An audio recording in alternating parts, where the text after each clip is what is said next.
If I'm over here, is this all right? Everybody can see? Yep. See the thing here? I'm used to looking on this side. So, yeah, thanks for the opportunity from Mark and from all of you and allowing me to be here. Just a little background, a little more background on me. I grew up on a dairy farm in eastern Iowa. Got my degree in dairy science from Iowa State University, got back to the dairy farm, got involved with registered Holsteins, and the thing that got me involved in soils was the connection between what I did, how I fertilized my alfalfa fields, not only for tonnage and yield, but for feed quality. That intrigued me because I didn't learn any of that in college, but then what happened with that forage when I brought back in and fed it to my cows. And then that really intrigued me, and that kind of led me on my quest, and here I am today, 26 years later. I've been out here and all across the Midwest and a couple other countries, and doing seminars like this and promoting what we do and helping all of you in the room here to get a better understanding of soils and soil balance. How many dairy farmers do we have in the room here? Okay, well, one ex-dairy farmer, I guess. So what crops are we dealing with here predominantly? Is it corn and soybeans? Anything else? Any other crops? Okay, basically corn and beans, all right. Oh, we got some dry beans? All right. The reason I'm asking that is I'm going to go through quite a bit of information here. I tell people when you come to one of these seminars, I don't want to change the way you think, I just want to allow you to think. And it doesn't matter what crop you're growing, there's going to be some real basic principles of soils and soil balance and nutrients and all that, and how it all fits together. So whatever crop you're growing, if I show pictures of corn up here or something else, I'm going to show you some farms that we work with, just show you some success stories, kind of give you a base overview of soils, then a little bit about, I've got a list of jobs that you have as a farmer, so I'll walk you through that. But just yesterday I did a meeting up at Grayland. Well, we had fruit growers and that, and I told those guys, I said, you're looking at a picture of corn, but the basic principles are the same. So as we move through this now, there's going to be a lot of information here, and I might even have more information because Mark told me I had an hour and a half, and now I see I'm down to an hour and 15 minutes, so I'm going to click through it pretty quick. So you're going to have to be able to process it. So I'm going to tell you a little story about processing information, and I just happen to have an Ole and Sven joke. Okay. So that would probably fit, wouldn't it? Okay. So Ole and Sven, they're good buddies, and every day their routine when they get done with work is they show up to the local establishment there and have a couple beers together. So Ole hasn't had vacation for years, so he's there in southeast Minnesota. He decides that he should go on a vacation, so he goes up to North Dakota, and he gets up there and he gets settled in the first night. And so he goes down to the local establishment there, and he's sitting there having a beer, and this Native American came in and sat down beside him. And of course, Ole's sociable, and so they start talking, and they're having a couple beers, and the Native American said to Ole, he said, we got a game that we play up here, would you like to play? And Ole said, well, what is it? And he said, well, it's real simple. He said, I ask you a question, if you can answer it, he said, I'll buy you a beer, and if you can't, you got to buy me a beer. And Ole said, sure, I'll play. What's the question? And the Native American said, my mother and father had one child. Wasn't my brother, wasn't my sister, who was it? So Ole thinks and thinks and thinks, and finally says, I give up. Who was it? And the Native American said, it was me. And Ole goes, oh my gosh, why didn't I get that? So he finishes his vacation, he gets back down to southeast Minnesota, and the first night he gets his work done, he goes into the barn. Sven's all excited, hadn't seen him for a week, and so they're sitting there getting caught up, and Ole says to Sven, he says, I learned a new game up in North Dakota, would you like to play? And Sven says, well, what is it? So Ole tells him, and I said, it's real simple, Sven. He said, I just asked you a question, you can answer it, I'll buy you a beer. If you can't, you got to buy me a beer. And Sven says, all right, what's the question? And Ole said, my mother and father had one child, wasn't my brother, wasn't my sister, who was it? So Sven, he thinks and thinks and thinks, and finally he says, Ole, I give up, I don't have a clue, who was it? And Ole said it was some Indian in North Dakota.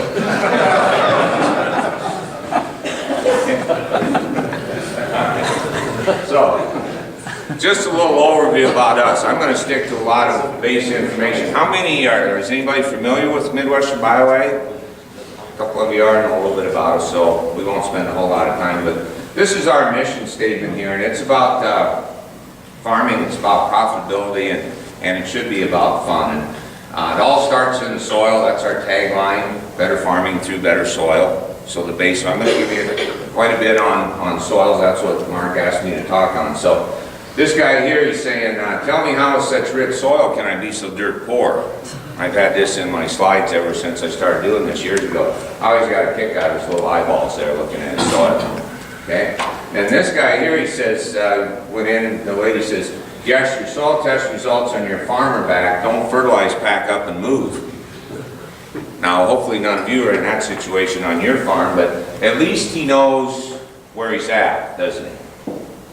Now, I've got another little story that goes along with this. You know, if there's stress on the farm and everything else, and this farmer goes over to visit his neighbor, and he gets out of the pickup, and he's walking up, and the neighbor comes out of the shop, and he takes one look at him, and he says, my gosh, he says, what happened to you? He said, you look terrible. And the guy said, well, he said, it's all this worrying. He said, it's all this decision making on the farm. He said, you know, look at what prices are doing, and land prices, and then rent. And he said, maybe I should rent it out. And gosh, I wish I would have bought more. Then what crops are we going to plant? Look at what the prices. We had $7 corn, now we're back down to $4. And he said, decisions and inputs and all that. And he said, I'm spending all my time worrying about it. He said, I'm not sleeping and I'm hardly eating. He said, what do you think I ought to do? And the neighbor said, well, I'm dealing with those same things. He said, I don't know what I'm gonna do, but he said, you need to do something, because he said, you don't look good. So a couple of weeks went by, and the same neighbor, he comes back in, pulls in, and the other guy walks out of the shop, and he takes one look at him. The guy's happy-go-lucky, big smile on his face. He's got the color back. And the neighbor says, my gosh, he said, you did a 180 just in 2 weeks. He said, what did you do? And the guy said, well, I hired somebody to worry for me. And he said, you did? He said, what's that cost? And he said, well, it's $10,000 a month. And the neighbor said, that's a lot of money. He said, how are you going to pay for that? And he goes, I don't care, I don't have to worry about it. So if it gets real bad, you can just hire somebody to worry for it. Okay, the message I want you to get about soil balance, soil health, proper fertilizer, and everything else is as clear as this picture. And once you have it, you'll always have it. It'll be right there. You'll never miss it. It's as clear as this picture. Does everybody see it? Does anybody know what it is? Huh? It's a cow's head. There's your nose. There's one eye in her ear. There's your forehead. There's the other eye. Here. Now do you see it? Does everybody see it now? Mm-hmm. So it's as clear. Those principles that I'm going to give you today, they're going to be as clear as that picture. Now it's really clear, isn't it? You know what's really, really interesting, and some of you got it. What's really interesting about this, and I've got another one with a sentence with some words. I showed this at a meeting. If there's small children in the room, they get it immediately. There was an 11-year-old boy at the meeting in Ontario on Monday. The minute I put that up, he's the first one. He said it's a cow's head. See, children, their minds aren't cluttered with all of the other information that we have. So, this is Gary Zimmer. He's the founder of Midwestern BioAg, and these are his 2 books. I tell people if you want a couple good books on soils and soil balance, those would be 2 to take a look at. If you want a couple more, they're from Don Schrieffer. The first one is called From the Soil Up, and the second one is called Agriculture in Transition. Those 4 books would be excellent books for you to have to understand soils and fertilizer and tillage and nutrient stratification and water infiltration and runoff and everything else. So what does it take to grow a good crop? Well, it's more than fertilizer, and we all know that. So we're going to, your whole thing revolves around this root rhizosphere and everything else that's going on there. So a couple things that I want you to think about here. Farming is an art, not a science. You want your farm to be reproductive, not necessarily productive. And what I mean by that is this. Think of your soils, your soil biology, and everything else is like a herd of cows. You could have a herd of cows that's productive, but if they're not reproductive, what's going to happen over a certain amount of time? You're not going to have a herd of cows anymore. So you want them to be productive, but they need to be reproductive. Your soils and basically your farm is the same, but especially your soils.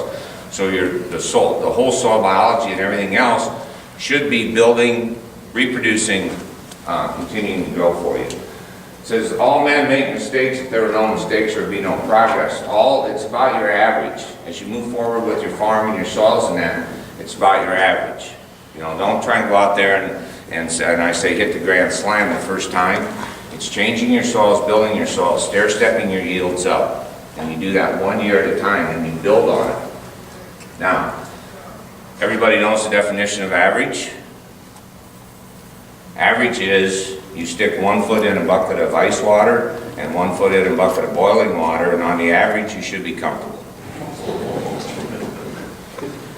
The other one, don't have unrealistic expectations. Everything does not work 100% of the time. How many of you would implement something on your farm that worked 80% of the time? Most of you would. That's a good percentage. So remember that. So what you're doing as you're fertilizing and some other things, you fertilize for quality, you can't stop the quantity.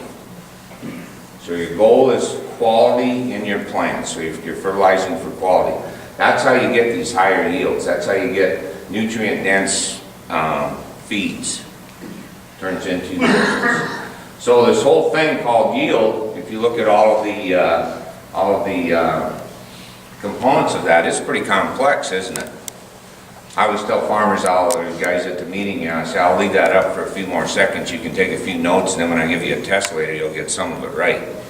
See, there's a lot of factors involved with yield, isn't there? So, a couple points to remember here. Nutrients in excess never really drive the yield. It's about ratios. It's about balance of nutrients, and then you're always identifying what your limiting factors are.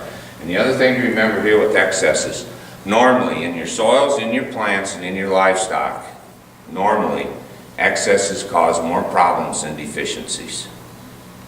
It's about balance. So we're talking about a systems approach. There's no silver bullets out there, one magic little potion or something like that.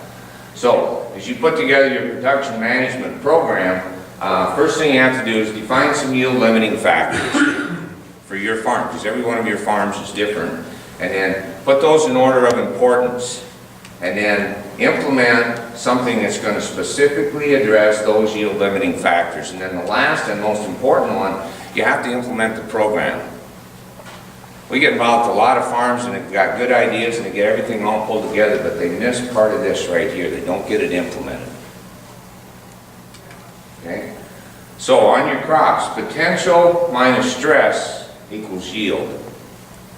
I was standing in a field this last summer with one of our producers, and we were talking about, it was a cornfield, and we were talking about leaf diseases and nutrient uptake and higher yields and stress on crops and everything else. And he looked at me and he said, Bob, this is real simple.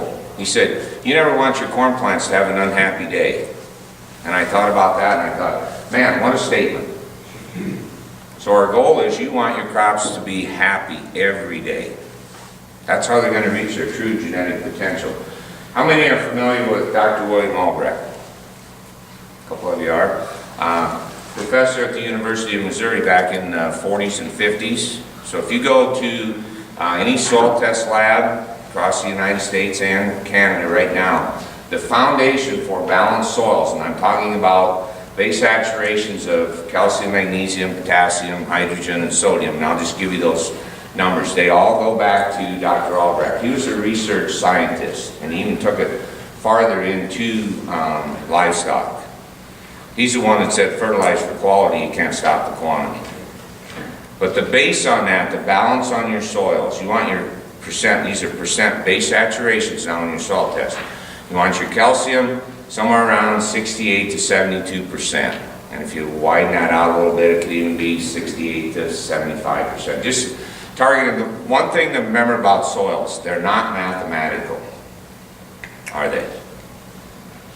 We look at numbers on a soil test and fertilizer and everything else, and you know, if it was a mathematical equation, we'd all be growing 300 bushel corn, wouldn't we? So they're not mathematical. So you're looking at desired levels, just keep heading your farm towards those. So somewhere around 70% calcium. Your base saturation of magnesium should be somewhere around 15 to 20%. I'm going to show you what happens when it gets above that, when you get higher magnesiums. Potassium, 2 to 6%. Hydrogen could be 0 to 5. And then sodium less than 1%. And then you want a soil pH somewhere around 6.8.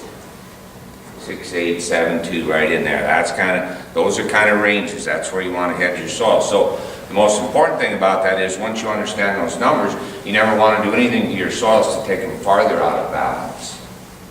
I'll give you just a quick example of that. I live in eastern Iowa. I'm at Monticello. So if you're familiar with the state of Iowa, if this slide was the state of Iowa, and here's Dubuque right here on the Wisconsin border, I'm 35 miles southwest of there. So I'm 35 miles on the other side of the Mississippi River. Our soils there in my area, my immediate area, are 25 to 35% magnesium. So they're almost double the amount of magnesium. And the calcium is 55 to 60, 63%. Our local quarries there are around 20% calcium and 14 to 16% magnesium. So the farm, we get a low pH. Conventional fertilizer says lime it, so they put 3 tons of high magnesium lime on and drive the magnesium higher. See, that takes your soils farther out of balance. You need to be aware of this. That's the foundation of your soils. So let's do a little soil review. In your soils, you have three main properties in your soils. This is your soil test. These are your nutrients. This is the physical part, and then this is the biology. This is the life. So if you take it a step farther, in your soils, they should be about 25% water, 25% open space or oxygen, 45% is the minerals, and then of that total, 5% is your soil life. That's your earthworms, microorganisms, and everything else. And they live in your organic matter and your humus.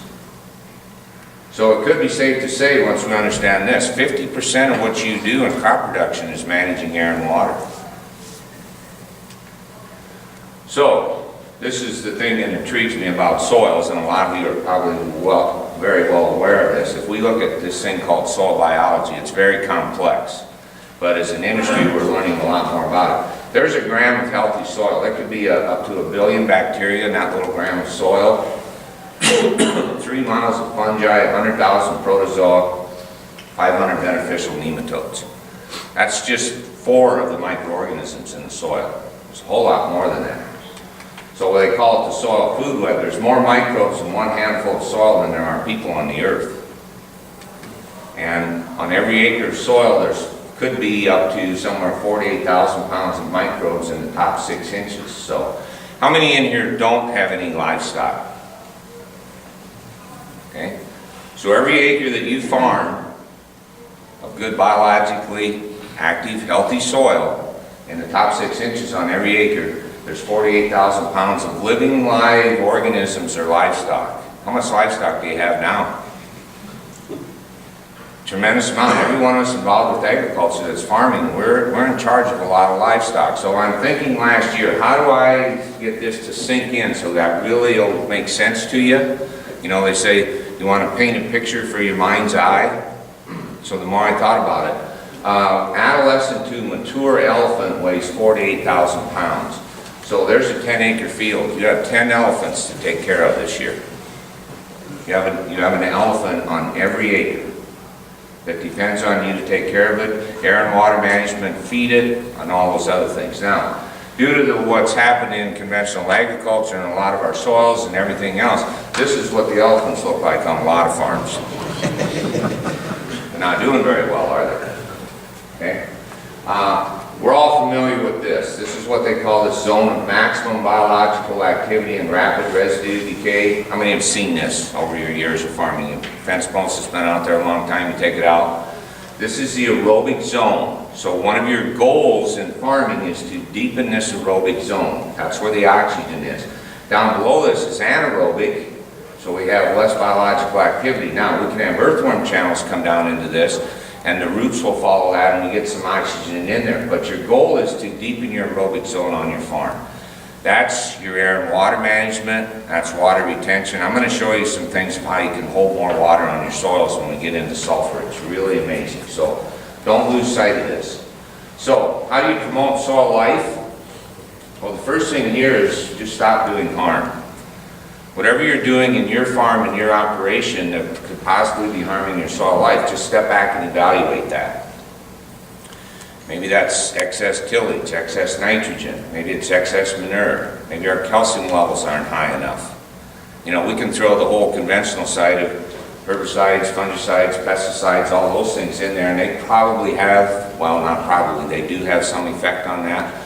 Our thought process on those chemicals in agriculture today is use them only when absolutely necessary and in the least amount that it takes to get the job done.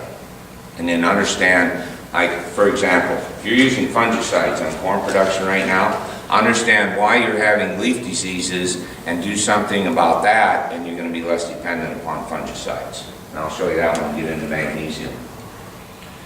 Any opportunity that you get, how many are growing cover crops in here? A few of you are starting, yep, that's the big buzzword. You know, you look at how the industry's changing, pick up the farm magazines, and they're talking about cover crops, they're talking about soil health, soil biology, they're talking about sugar. We just got done with the Iowa Power Farming Show last week in Des Moines. That's the third largest indoor show in the United States here. 7.2 acres of exhibits under roof in 3 different buildings.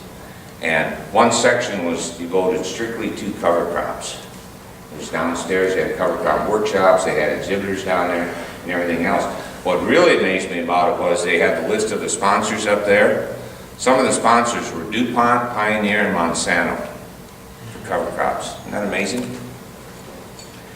Look at your rotations and feeding your soil life, and then when we talk about shallow tillage, that we don't disrupt all this with some massive tillage. Now, having said that, there may be times when you need to do that. You may need to restructure your soil and change it, get some calcium and sulfur out there and some other things. So, if we break this down, how does this whole system work? Here's your raw organic matter, crop residue, manure, whatever it is. This is your whole soil biology. When they completely decompose that, they turn it into humus. So when you get your soil test back, it says organic matter, but a portion of that is humus. You want your organic matter turning into humus. Your soil biology does that. And there should be another little box right in here called carbon. And I'm going to show you how to build carbon in your soils a little bit later on. Humus is the richest part of your soil. It's your soil structure, aeration. Humus will hold 7 to 10 times its weight in water. But you've got to have this soil biology. They're the ones that do this. And all of those nutrients, take a 250 bushel corn crop out here, all of that residue needs to go through this cycle right here before those nutrients are released back to next year's crop. So don't lose sight of that. Now, we talk about our soils, you know, building nitrogen, and the microbes are fixating nitrogen out of the air. That's important, and that's what happens. But we've discovered some things this last year. We're working with some molasses-based starter fertilizers, molasses in 28 or 32% to stabilize it. So you're adding a carbon source, so it's not so leachable. You get down and worried about water control. You can use less nitrogen because you've got it there. It's more root and microbe friendly and some other things. And here's what we found with that. Your bacteria, just remember these ratios here. In your soil, bacteria, their carbon to nitrogen ratio is 5 to 1. Protozoa eat bacteria. That's their food source. So when you fire up the bacteria in your soils, and part of that comes from the plant roots producing the sugars and all the other compounds that go down in through the root and out to feed the microbes. The first ones, it's called a feeding frenzy, and I'll show you a slide of that. The bacteria just multiply very fast. Then when the protozoa eat them, their carbon to nitrogen ratio is 30 to 1. So these little guys have 6 times more nitrogen than what the protozoa want in their body. What happens to the excess? It's excreted out into the soil. It's protozoa poop. But that nitrogen is in a very stable form. It won't wash out of your soils with 6 inches of rain. It's immediately available for uptake for the plant root, and it also does not have to go through conversions in the plant for the plant to utilize it. It's already in a form that the plants can use it. So we saw some really nice things this last year with molasses and sugars, and we found out what we're doing is stimulating the bacteria. So we call it biological farming. And the two most important things here is right here. It's a system, because every farm is different, and there's no one right way to do this. You want to put together a system that works on your farm, because there's a lot of variances and difference in soils and all across the countryside. So where do you start? Just what you're doing today. Get some knowledge. And then this is part of stop doing harm. Remove some negatives on your farm. Identify what negatives might be holding your soils back. When somebody asks you about your fertilizer program on any crop, you should start with these three nutrients: calcium, sulfur, and boron. Then you can talk about nitrogen, phosphorus, potassium, magnesium, trace minerals, and some of those things. That leads you right into balanced fertilizers. And then understand this carbon biology link here. I'm going to show you that. So when we talk about soil fertility, it's the production potential of the soil. But what is the actual definition of soil fertility? Anybody? Mark? The overall chemical makeup of the soil? Possibly chemical makeup. We got to have nutrients, we got to have soil biology, got to have air and water. It's the maximum level of nutrients that are exchangeable in the soil for optimum crop performance. The key word is right here: exchangeable to the plant root. And what controls that? Soil biology. See, we look at soil tests and the levels are important, but how much of it is exchangeable? You could have adequate calcium levels on your soil test, but it might not be exchangeable to the plant. That's one of the things that we learned here, I don't know, 15 years ago. We used to look at a soil test and said, well, we had 72% base saturation in calcium, we had adequate calcium, but the plants weren't getting it. Then we realized there's a biological link, and now you're dealing with soluble calcium and some other things. I asked a guy a few years back in the conventional fertilizer side of things, I said, what's the definition of soil fertility? And he said, it's the level of NP and K in the soil.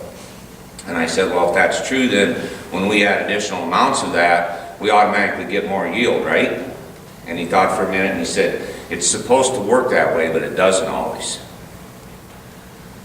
So then I have a little fun with that, and I say, there's some people in conventional fertilizer industry, they operate out of what I call the moron approach. If it's not working, put more on. All right. Soil health is the capacity of the soil that functions. Now we're dealing, here's your water infiltration, nutrient cycling, oxygen's involved in that, and everything else. So what do we do as a company? I have just a little bit to so help you understand. We're in the soil consulting fertilizer business. We're at farm shows, and guys will come up and they'll see our fertilizer display there, and they'll stop, and I'll ask them if they know anything about us, and they'll say, no, what do you guys do? And I tell them, do you want the one sentence answer, or do you want the 2-hour meeting? And they laugh and say, hey, I'm at the farm show, give me the one sentence. But just something on a side note, which how many of you guys or ladies in here, do you go to farm shows? Do you go to farm shows? What do most exhibitors, when you walk up to an exhibit, how are you greeted by most exhibitors? What do they normally say to you? How you doing today? Or good morning or something, right? Isn't that normally what they say? All right. The proper thing they should be doing is asking, we found this out, and it's really interesting. Somebody stops at our exhibit, and our question we ask them is, what brings you to the show today? And it is amazing what people will tell you. I had one guy told me his whole life story, and I asked him one question. He stood there for 5 minutes, and I was just like, wow. We've had other guys who stopped. One guy said, I'm looking for better fertilizer ingredients. A lot of them will say, I'm just wanting to see what's new. And so we're there at the farm show last week, and we've got a John Deere planter unit there with our demonstrating how we can apply our liquid pop-up starter and that. And this guy's standing there looking at it, and I walked over there and I said, so what brings you to the show today? And he never even looked up. He just stood there for a minute and he said, the 2013 Ford Fusion. Like, okay, good answer. Okay. So then the next day, another guy was there, and I walked up to him and I said, so what brings you to the show today? And he stood there for a minute, and then he looked at me and he said, I needed to get away from my wife. Okay. I'm like, wow. And I said, well, did you ever stop and think that maybe she felt the same way? And he goes, I never thought about it that way. So it's amazing. But here's what we do as a company. We help you as a crop producer understand there's better sources of dry and liquid fertilizer ingredients available for you to purchase than what the industry's been offering. That's the foundation. That's how we start on every farm. Then we get into soil tests, soil balancing, soil corrections, crop fertilizer, tillage, nitrogen management, then if it's a livestock farm, it's quality forage, how are you going to feed it, all of those things. So we have a formula that fits dry or liquid, and our criteria for any fertilizer out there should have a balance of all nutrients. When you balance soluble to slow release, and you can do this in phosphorus, potassium, and nitrogen, you have more nutrient available over a longer period of time. And you do that by the way that you combine different ingredients in your fertilizer, and you can do it in dry and liquid. And then pH, once you lower the pH in fertilizer ingredients, their availability in the soil is higher. Because if you look at nutrient exchange around the plant root, there's a very low pH there. Now you can't get so low, we don't want to be doing root damage, but in your soils, for example, how many using ammonium sulfate as a nitrogen source? Some of you? All right. Ammonium sulfate has a pH of around 5.5. It's a nitrogen sulfur source. It's a 2100, 24 on sulfur. When you apply ammonium sulfate out there in your soils, because of its nitrogen sulfur carbon bond, it's a controlled release. It doesn't make a real quick conversion into nitrate nitrogen. It just slowly keeps spoon feeding nitrogen. You could go out on an 80-degree day and 80% humidity, and what happens if you spread urea on a pasture on a day like that? You have all this volatilization that's going right out. Ammonium sulfate does not do that. It spoon feeds, and it's got the sulfur. Plants like a 10-to-1 nitrogen to sulfur ratio. So if you're worried about having more nitrogen leaving your farm, moving down and all that, ammonium sulfate, you might want to consider that as part of your fertilizer source. The other thing that low pH does, when you put ammonium sulfate on, immediately calcium, magnesium, and phosphorus in your soil become more available to that plant, plus some of your trace minerals. So you bought a nitrogen sulfur source, and it made calcium, magnesium, and phosphorus more available to the plant. That's the pH part.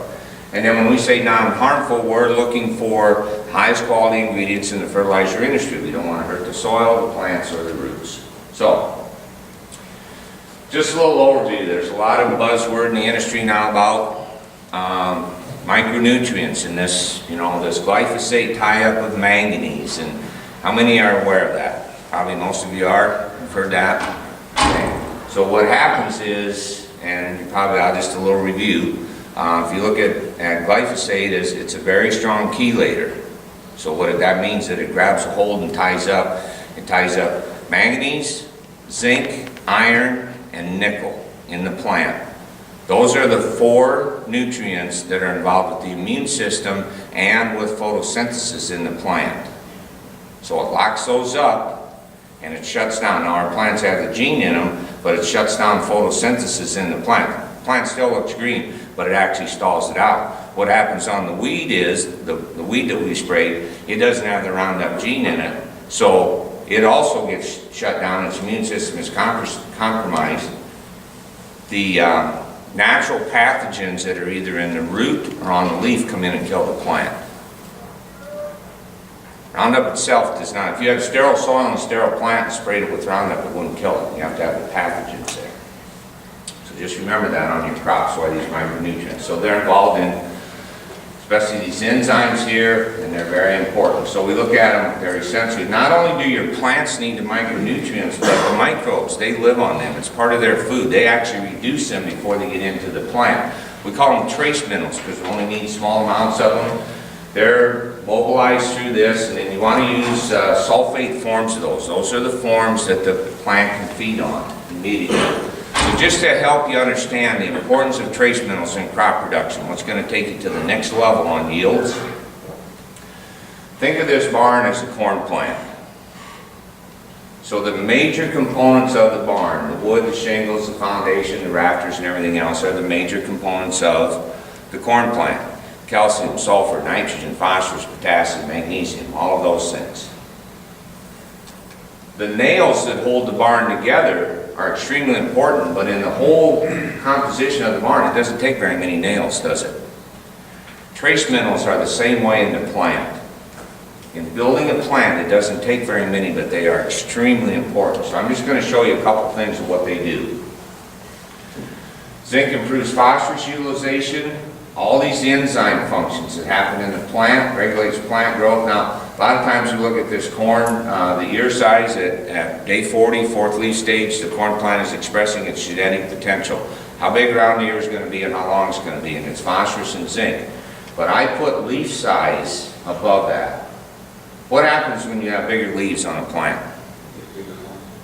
What's that? You get bigger corn. You get bigger corn. You get more photosynthesis, more sugars.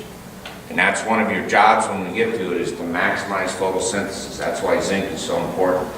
Manganese has to do with nitrogen translocation in the plant, nitrogen movement. Takes 5 to 5.5 pounds of nitrogen to produce 1 bushel of beans and maintain the plant. So you're growing 50 bushel soybeans, that's 250 pounds plus of nitrogen. How many of you put that much nitrogen on your beans? Hopefully you don't. You might use a little ammonium sulfate. Where does it come from? Well, they're legumes. They're nitrogen fixators. The rhizobium bacteria attaches and starts pumping nitrogen into that plant. But from the nitrogen you get to the root, all the way up into the bean plant, and then out into the pod and make a bean, it takes manganese. And that's the number one thing that glyphosate ties up. But anyhow, all this oil production, pollination, when I get into this, the water splitting of the water molecule, I'll show you what happens there in photosynthesis. Iron has to do with chlorophyll production, photosynthesis, enzymes, immune system, and they need it. Iron is a lot of our soils are very high in iron, but it's not very easily exchangeable to the plant root. And there's a link you can do in between there with some humates and some other things. Copper is the whole immune system. You're looking at molds, funguses, those type of things. And then increased stalk strength. We're pushing these corn populations higher, potentially for smaller stalks. You want to have some copper in there for stalk strength. Boron's number one function is right here. All the other nutrients come into the plant in conjunction with calcium, but you got to have some boron to get the calcium coming into the plant. It's all this sugar translocation I was talking about. So the plant leaf photosynthesizes, makes sugar. Sugar comes into the center midrib here, starts to move down, gets into the stalk. All the while the plant is adding other compounds and enzymes and everything else into that. And then that sugar is either stored to make the ear later on to maintain the plant. But on any given day, 20 to 30% of that sugar keeps moving right down the stalk, out into the roots, and is expelled out into the soil to feed the soil biology. Boron regulates all of that sugar translocation. It's very, very important. So it has to do with this plant cell walls and this pectin and sugars and all those things. And then when we get into forage quality, we talk about solid stemmed alfalfa, more pectins, more minerals, better protein, better nodulation. So this is also from Don Schrieffer's book. There's 3 factors in fertilizer performance. First one is balance.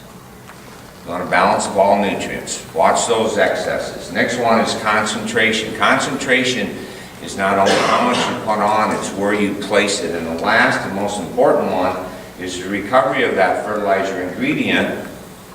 That's your root system in your soil biology. You dig up a really healthy corn plant, if you could get all the roots from that plant, there would be miles of root under one plant. But all of those roots, clear down to the microscopic hair roots and everything else, they only come in contact with about 1% of the soil. That's why it's extremely important to make sure that we got a good recovery system. And then we've got what we call our top 5 mistakes in fertilizer application. Wrong product, wrong amount, wrong place, wrong time. Make sure you're aware of all those. That's the first 4. Now the industry put a spin on this and they put it's the right product, right amount, right place. We left it this way. I think it hits us a little more if we look at it that way, because that happens on a lot of farms. And this to me is the most important one. Not following a consistent program. You need consistency in your fertilizer program, because now you can build off of that. It's just like a foundation. You've got consistency and you continue to build off of that. Farms that we get involved with, you know, and when we sit down and do a little goal planning and some other things, and I say, so what's your goal here? Well, if it's to raise more corn, what's the average of all your corn right now? And whatever that average is, let's pick a realistic goal. Is it 10 or 15 bushels next year? Let's put that on all your acres and just keep stepping it up. That's that consistency in your program. If we got time at the end, I'll tell you a little story about that with a customer. So, I talked about calcium, the most important nutrient, right here. All of your other nutrients come into the plant in conjunction with calcium. You want to get more potassium into a plant, most of the time what do? Put more potassium on. Look at your calcium and boron levels. Boron opens the door, calcium comes in and brings the potassium with it. It's the same way with nitrogen and everything else. And we're talking about, yes, we look at soil pH and you look at your base saturation and calcium, but your fertilizer program should include some soluble, plant available, root exchangeable calcium every year. That's what's going to take you to the next level. So it's in the plant cell walls and the pectin and all those. It also acts as a secondary messenger. Responds to heat, drought, stress. Remember our corn plants or any plant having a happy day or an unhappy day? Calcium is involved in that. It's the #1 nutrient in the plant. And when we talk about alfalfa production, we talk about solid stemmed alfalfa. This white fibrous material that you see in there, that's carbohydrates. The minute the animal eats that, those carbohydrates break back down into sugars, that's more energy. So every mouthful that that cow eats, whether it's a dairy cow or beef cow, whatever it is, they've got more energy. That's more meat or milk per acre. You excess potassium on alfalfa fields and it's very, very difficult for the plant to do that. Bring your calcium and boron on first and balance with potassium. It's real easy. You're taking more tons of feed off, but you're going to get more meat or milk. So, and with just a little bit on what we call quality forage, balance of minerals. You're looking at your feed test, high calcium, phosphorus, magnesium, sulfur, and trace minerals. It's highly digestible. We see higher fat levels when we got our manganese in there. And then you want your nitrogen sulfur ratio to be 10:1. Because now the plant is making, and I'll show you in a little bit, it's making 2 more amino acids. So, I tell the corn producers, how many in here, I didn't ask specific crops, I just said corn and beans. How many in here are growing corn? Quite a few of you are corn producers, all right. I always tell the corn producers, your goal is to grow the most amount of corn that you want to grow with the least amount of purchased nitrogen. You're not growing crops without nitrogen. The goal is to purchase less nitrogen, get better efficiency out of it. And the #1 way to start with that is with sulfur. Plants feed on sulfate sulfur. Remember that. You can buy elemental sulfur, you buy some other forms. It takes a long time for that to convert in your soils. Sulfate sulfur is immediately available to the plant. So where would you get sulfate sulfur? Ammonium sulfate is a nitrogen source. Potassium sulfate is a potassium source. K-mag, which is potassium magnesium sulfate, and I've got samples of all these little ingredients here, you can look at them. Calcium sulfate, gypsum, that's a calcium sulfur source. Your trace minerals, zinc, manganese, copper, they're all in the sulfate form. They're 30%, some of them are up to 30% sulfur. Some of the natural phosphorus sources have sulfur. So just remember sulfur in here. We used to, well, I'll get into that one when I move on. Make soil nitrogen more available. You know, here's this quality protein. You can lower your pH. You can do that. I would rather make the nutrients available to the plant as opposed to changing. Sometimes we get into blueberry production and some of that, or some crops that want very low pH, and they spend a lot of time doing that. When you lower that pH, first thing you're suppressing soil biology, and you lose your phosphorus and calcium availability, and that's the sweetness in your berries. So, the plant makes 2 more amino acids, methionine and cysteine, the sulfur-containing ones, then it makes complete proteins. And why that's important is right here. When you excess nitrogen on a plant, and this has been researched and proven, the minute you excess nitrogen on any plant, the first thing that happens is it attracts the insects. Because the plant is not making complete proteins. Doesn't have enough sulfur. Most insects can only digest incomplete proteins. So when a plant has complete proteins, you have natural insect resistance. And a high percentage of the time when the insect comes on the plant, this is something that the industry is just starting to realize, they bring the diseases with them. The insect was there first, we didn't even realize it, and then the leaf disease shows up. So remember that on nitrogen. So the sulfur is the precursor for many of the plant. It's those protective compounds, and that has to do with those complete amino acids. Here's the other reason why sulfur is so important in your fertilizer program. Sulfate and sulfur. We have all of these residues out there that we're trying to convert and build in our soils. Your soil microbes, they want to decompose the organic matter until they want their nitrogen to sulfur ratio at about 6 or 7 to 1. Just remember those ratios. The carbon to nitrogen ratio in stable organic matter or humus is about 10 to 1. And then humus is about 60% carbon. So for every pound of sulfur available to those microbes, they're going to make about 100 pounds of humus. They don't have the sulfur. What happens is they're trying to do it, they continue to eat away at your organic matter, and they burn it up, so to speak. They want to convert it to humus, but they got to have sulfur to make these ratios here. So here's what happens. 1 pound of sulfur complexes with the 6 to 7 pounds of nitrogen. The nitrogen then, here's your 10 to 1 ratio with the carbon, and the carbon, that 60 pounds of carbon is in 100 pounds of humus. Take an acre foot, what they would call 1 foot, on top of an acre. Increase the carbon content 1%. You've increased the water holding capacity of that acre 160,000 gallons of water. That's 5 inches of rainfall. We want to stop water from getting into the lakes and streams and creeks and that. Start right here. And then when I get out in the Dakotas and some other places, I tell them this is how you drought-proof your soil, because now your soil's become this great big sponge. They can hold this water and they'll give it up later in the growing season. This is the #1 way to stop runoff right here, or water. Plus, what else complexes in the humus?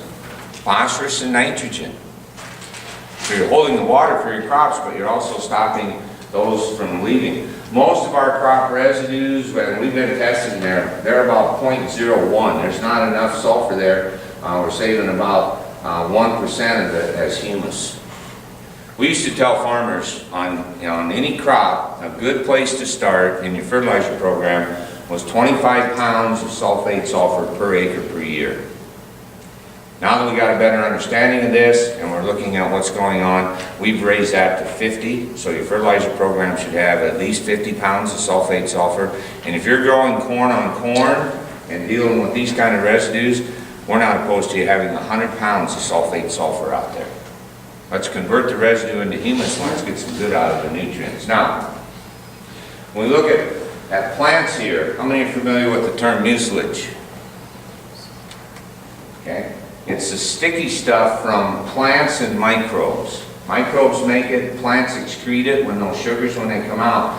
And what it is, it's the glue that holds the soil together. You dig a plant up in the summertime, no matter how big it is, I'm going to show you some more pictures, and shake it as hard as you can. You can't shake all the soil off the roots, can you?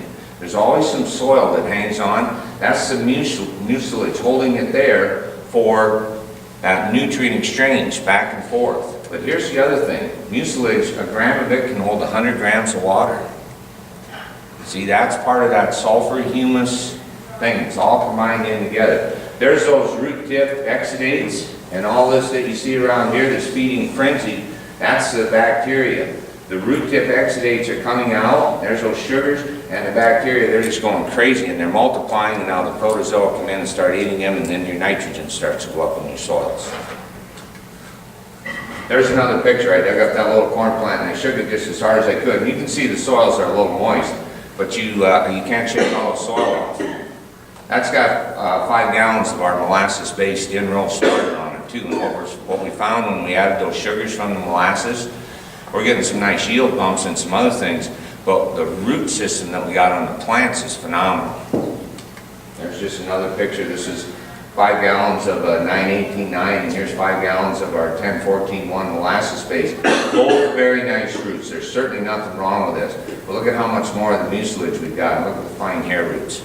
Stimulating the system. I had one of our customers out in Nebraska we worked with, and he said, Bob, we've got enough better starter fertilizers out there. I want something to stimulate that root system, that root rhizosphere, so I can tap into the nutrients I've already got in the soils. And that really made sense to me when he said it. There's just another picture of a really healthy root system.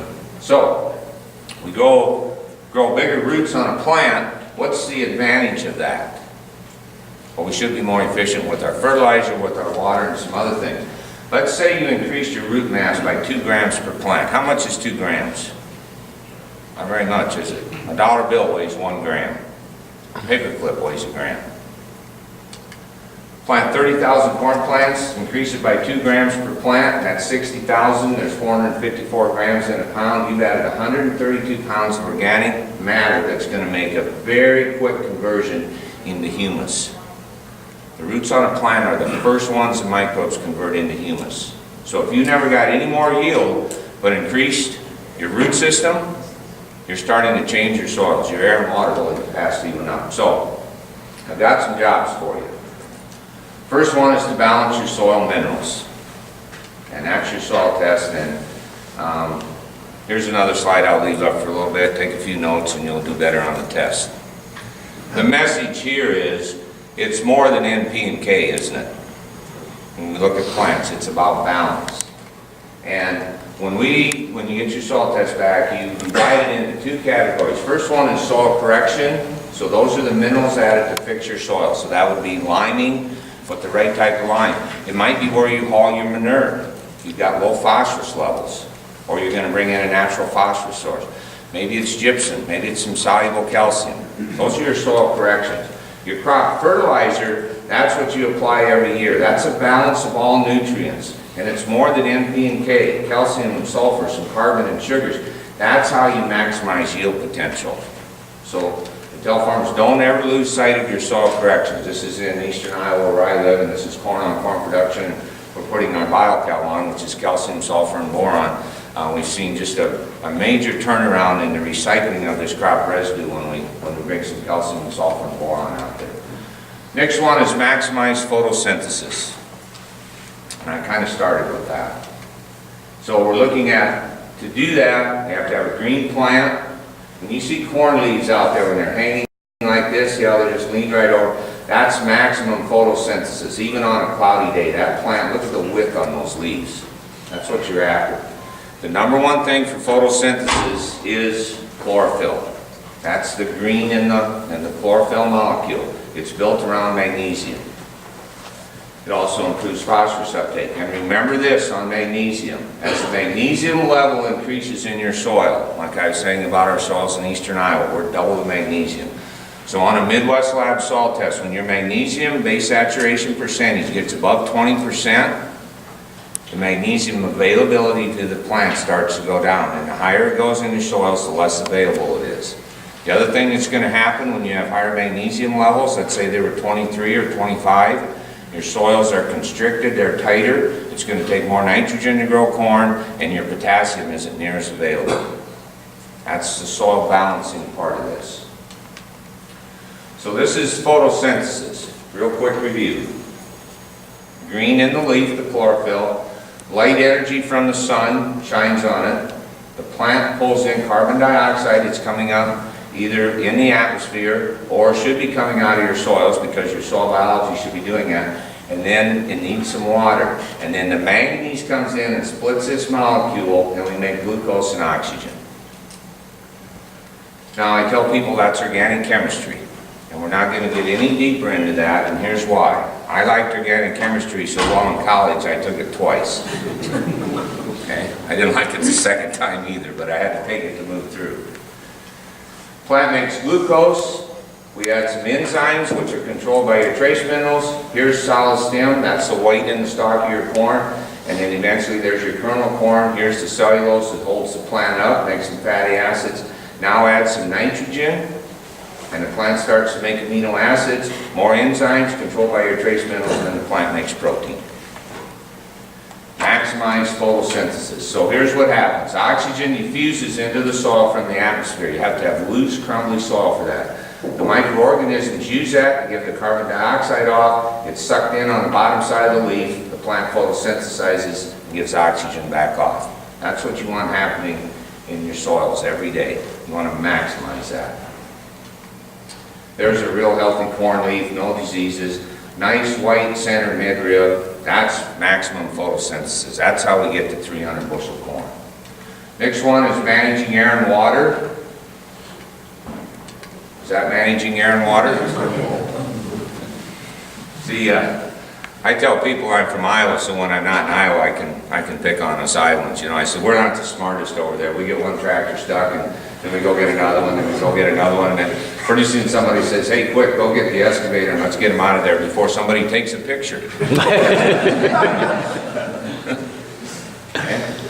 What's the air and water management in this soil? Not much. Not very good, is it? Roots are running horizontal there. Now this is corn on corn production, and the guy flew on a little cover crop. See, he's starting.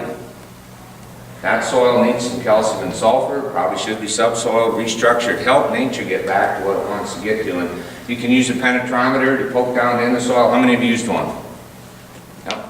A root on a plant is going to, on this inside dial where the red starch is 300. Roots on plants are going to penetrate about 300 pounds per square inch and then take the path of least resistance. So the goal is to poke that down in your soils 3 feet and not have it hit 300. It should, in this one, we're all the way down, we haven't even hit 200. It's tough to find that, but it should be your goal. So you're after this soil tilt and structure. They call it chocolate cake texture. That's what your soil is, that's what you want. Now, I know there's a difference in colors in soil and sandy soils and all that, but this is your air and water holding capacity right there. So this whole thing now with just a little bit, we're going to jump into tillage. There's all different kinds of tillage, isn't there? You know, maybe we started out at this, and you guys are going to cringe at this one. Man, you know, but it's evolving, isn't it? And now we've got zone tillage, we've got minimum till, we've got what's the ones on top, the shallow tillage, vertical tillage. You know, you want to put a system together that works for your farm. So when you're looking at this, there's just another picture of some zones from a soil warrior. What is the definition of tillage? It's thoughtful disturbance of the soil. We need to understand what we're doing, why we're doing it. Do we have the right piece of equipment? Is it set properly? Are we, you know, pulling it at the proper speed? And then tillage, before you drive into any field with any piece of tillage equipment, before you stop or start, just stop and think. It needs to remove at least one or more yield limiting factors. And if it's not doing that, you want to back up and evaluate, why am I doing this tillage? You want to manage your crop residue decomposition. And that's extremely important because of all those nutrients. Here's another one just doing some zone tillage. The reason for that is, if you look at these old corn stalk residue that's laid out there for a year or two, a ton of those only has 3 pounds of potassium in it. The minerals are gone. Now the industry says some of those minerals go back into the soil, and I don't necessarily disagree with that. But I think a lot of them have oxidized. The minerals are gone. They've gone out of that. And now we've got something that's very, very high fiber. It takes a lot of nitrogen to break it down. And what else do these residues, what do they do in your, laying out there in your soils? They harbor insects and diseases. They put suppression on the whole system. So just another farm here. We've got some guys. How many in here own a cultivator? A couple of you. You know, I'm starting to ask that in meetings again. I asked how many guys would cultivate, and I had one guy who said, I'd rather take a good beating than cultivate. And I'm like, no, wait a minute. You know? But look at the technology we have today. This is 3,000 acres of corn on corn. They started cultivating 2 years ago. They're not getting through all of it, but a bunch. They liked so much what it did for their crop residue decomposition. Now they're going to apply a little nitrogen with it. We've got the equipment, the technology, and the guidance systems and auto steer. You know, it's easy to do this. Feed and improve your soil biology. Cover crops. I asked before how many were doing cover crops. Last summer, how am I doing on time? All right, yeah? You're good. All right. Last summer, or last spring in Iowa, if this slide, this was Des Moines, Iowa, right here in the center, south center, about right here. We had beautiful planting, well, we were wet in April, and then it dried out, and it was beautiful planting conditions the last week of April. And the guys were a little late, and they got going, and they said that the soil had never worked better, and the big planters are running and everything else. And then somebody on the Weather Channel says, guess what, we got a snowstorm coming. So I think it was either May 6th or May 8th, and it started right below Des Moines here, and went right up through central, northeast Iowa, Rochester, Minnesota, and dumped 12 to 14 inches of heavy, wet snow. And then it rained for 10 days after that. It was some of the guys didn't get back in the field until it was almost a month later. These guys here, two sons and their dad that we work with, they farm about 4,500 acres. They had 1,300 acres of preventative planting. So at the end of July, they went in and they put cover crops on it. Isn't that beautiful? It's just amazing. They're going to get benefit out of that for the next 5-6 years or more. They're going to be amazing. That's going to be in corn next year. That's oats, tillage, radish, and a little annual clover. And they had some different mixes in some different fields and that. I just put a picture in there. They're zoning it. They're putting their zones back in it this fall. And Jason was running there. He's got a video. I got to get it downloaded here. But here he's running in there. You can see the soil water going through and making their zones. They're going to come right back in on that zone and plant corn next year. So this is another one in kind of east central Illinois that we work with. He's been flying on annual ryegrass at tassel time for the last 3-4 years. Just phenomenal what's going on in his field. And look at the root system on the ryegrass. Look at all the mucilage in there. See, soil building. If you ate that off, would you lose the benefits? If you grazed it, Yes. you might lose, well, you're not going to ever lose what the root part of it. You're going to lose a little bit from something here, but if the cows are also out there eating, what are they doing? They're depositing some manure back too. So, yeah, certainly nothing wrong with that.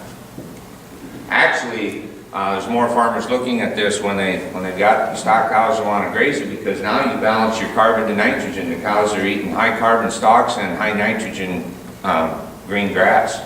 They do really, really well on that. This one here is kind of interesting. It's back to our technology again. This stuff just amazes me. Here's some winter wheat. It was frost seeded with red clover in the spring. The winter wheat's taken off. The straw was baled, and then the guy took his 16-year-old Kinsey planter and put sugar beet meters in it. And he went in here and he planted. There's tillage radish. You can see them. They're just coming up. He's going to come back in next spring, work this all down, and then come right back in with the planter on those zones and plant right where the tillage radish was again.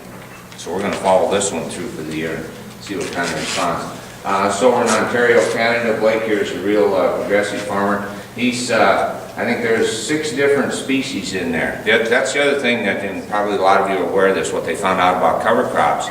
For building soils and for cover crops, the more species that you combine, the better all the cover crop does. It's like a symbiotic relationship. So we're encouraging farmers now, if you're just planting one species, try and get 2, 3, or 4 in there. Changes your soils tremendously. So environment determines genetic expression. It's about having a happy day all the time. So I just want to show you one farm here. This is a farm that we work with. This is where I live in eastern Iowa. Doing some zone tillage. That's the one I showed you before. Twin row corn in that. And here's a picture of his farm. They've got, this is the home farm. It's 300 acres, and there's 30 acres of alfalfa here. And then on this side is corn. It's all corn on corn, other than 30 acres alfalfa that he just rotates through there. About every 4 years he seeds down another 30 acres. Been doing these biological practices for over 20 years. Now more like 25 years almost.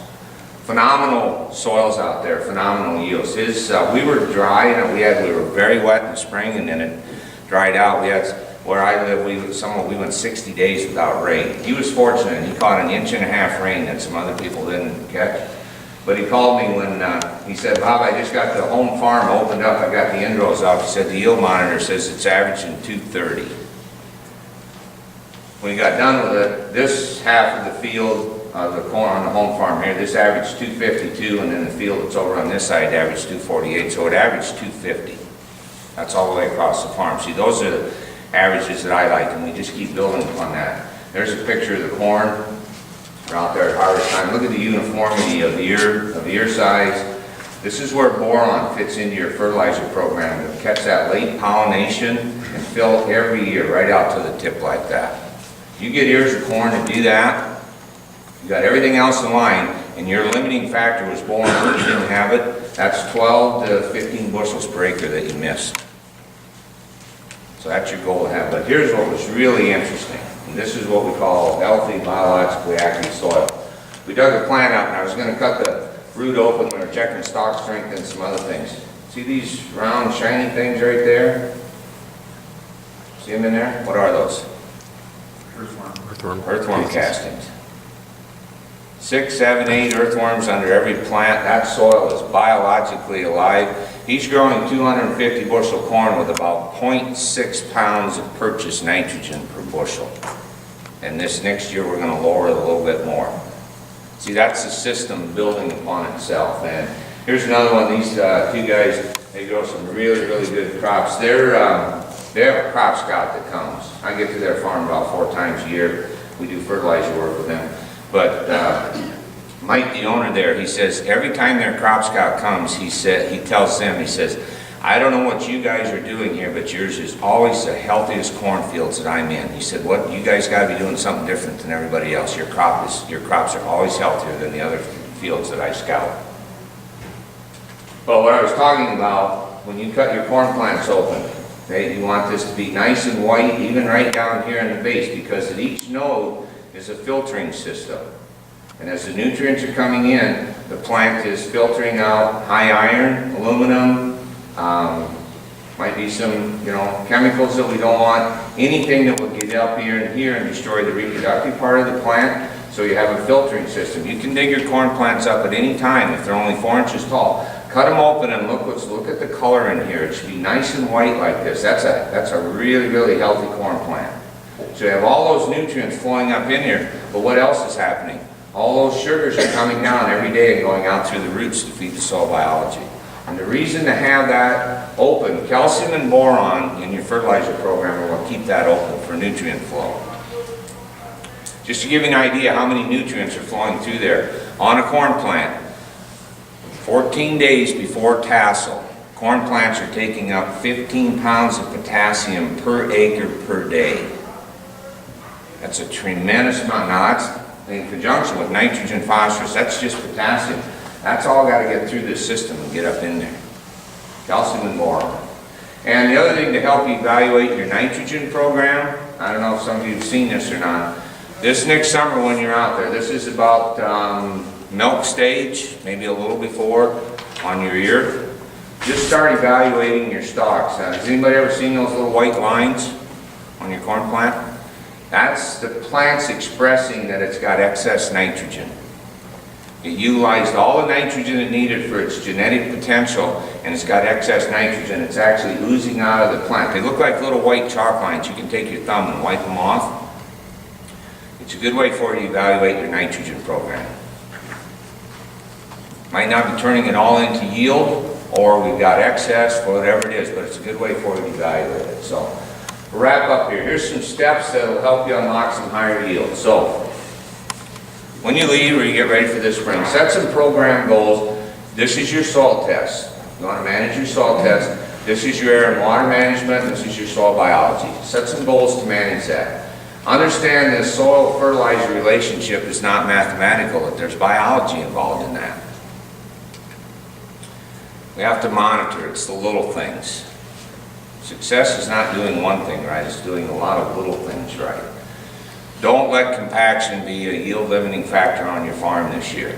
And if you can't do anything about it this spring, make sure you address it next fall. Manage your crop residues, green manures, cover crops, understand carbon to nitrogen ratio. How do we build humus? What's the nutrient we need? Sulfur. Don't overlook calcium and sulfur in your fertilizer program. And then define some yield enhancing steps for your farm, and then don't be afraid to test some new products or implement some new strategies. One guy told me, he said, there's nothing wrong with being wrong, just don't be wrong big. You know, he said, we got to try some new things. That's how we learn. That's how we move ahead. So as you move ahead, remember this. Progress has very little to do with speed and a lot more to do with direction. Make sure you're heading your soil, your crops, and all that in the right direction. It's not how fast you're going, make sure it's in the right direction. Like I said, don't take your soils farther out of balance. Now, there's a really strong message in this picture. And the message is this. Whatever you do with your soils this year or your farm, don't get yourself in a hole so deep that you can't get yourself back out of it. I showed this picture at one of the first meetings here a few years back, and a guy came up afterwards and he said, Bob, I just love that slide with that buried excavator. He said, I did get myself in a hole so deep on my farm that I knew I wasn't going to get back out of it. So he said, I went and started another hole. Okay? Now, you're always managing risk. See, there's risk management involved, isn't there? Right? See, people said the little red car was a risk, and I said the little red car is fine. The risk management is the distance between the front of the little red car and the back of the truck, isn't it? So there's always risk, so make sure that you're managing that you understand that. And that leads you into positioning yourself correctly. Now, if you can't read that, it says hitchhikers may be escaping inmates, and he's standing under the sign. See, he didn't position himself correctly, did he? It was probably staged, but still, it's a cute slide. What's his chances of getting picked up? Somebody said pretty good if a cop goes by. Right? That's positioning on your farm with your soils and with everything else. And make sure your program performs beyond your expectations. What you want to have happen with your farm at the end of this year is you're telling your neighbor, you're telling us, or you're telling somebody, the program I implemented on my farm was beyond my expectations. I didn't know it could get that good. Success is doing the best you can with what you've got. We started, and I told you that every farm is different. You have different soils, equipment, tillage, crops, whatever it is. So you're working with what you have. You have to be successful on your farm, and we know there's work involved. The only time success comes before work is in the dictionary. So you know you're going to have to work at this. You know, it's not easy. So here's your one and only job right here. Whatever you do on your farm this year, just leave your soils better this year than they were last year. You focus on this. This is the reproductive part. You focus on that. You can't stop your soils in your farm from getting better. So everything you do this year, just make sure that you're going to leave your soils better. And nature needs no help, just no interference. The system was designed to work, wasn't it? What we call nature and plants and animals and soils and soil biology, it was designed to work. A lot of times we're just interfering with it. So I'm going to leave you with, how we doing? Time for one story? Yep, go ahead. All right, I'm going to leave you with a story. Here's what I want you to practice on your farms. When I get on a farm and I'm looking at crops or livestock, it's observation. I always say, just when you go out in your field this spring, just stop and step back and just observe. If you do have livestock, when you walk into a herd of cows, just stop and observe them. They'll tell us everything we need to know about how they feel, what's going on with their rumen. I tell people when I'm doing dairy nutrition, yeah, we fire up computers and all that. I start with my 3 A's: attitude, appetite, and appearance. You just watch livestock, they'll tell you. Our plants tell us the same thing. Your soils tell you the same thing. We just have to be better at observation. So my message is better observation. Take time to just look at it. So here's a little story about observation. There was a guy that was in an accident. He lost both of his ears. He could still hear and everything, but his ears were gone. He was very, very self-conscious. His position or his job was he worked at this large company and he did interviews for people to come to work at the company. And here's how an interview would go. He would be sitting at his desk, the candidate would come in, sit down in the chair in front of him, and he had a paper with a list of questions that he would ask the candidate. And he would start reading off the questions, and he'd get through 4 or 5 of them, and he would look up at the candidate, and they would be sitting in their chair, and they would be doing this, trying to get a better look at him. And he'd read a few more questions, and he would look up at him, and they'd be doing the same thing, trying to get a better look at him, and he'd get all the way down through the questions, and the last question he would ask, he would say, "Do you notice anything different about me?" And they would say, "Well, yeah, you don't have any ears." And depending upon the day and what he felt like and his mood, he might take enough offense to it, even if they were qualified, he wouldn't hire them. So this goes on, and one day this guy comes in for an interview, and so he sits down, the guy starts with his questions, and he gets down 3 or 4, and he looks up from his paper, and the guy's just like everybody else. He's leaning like this and like that. And a few more questions, he looks, guy's doing the same thing. He gets through all the questions, and he says to him, "Do you notice anything different about me?" And the guy said, "Yeah," he said, "you wear contact lenses." And the guy looked at him, and he said, "Man," he said, "you're really observant." He said, "How did you know that?" And the guy said, "Well, it'll be a little tough to wear glasses."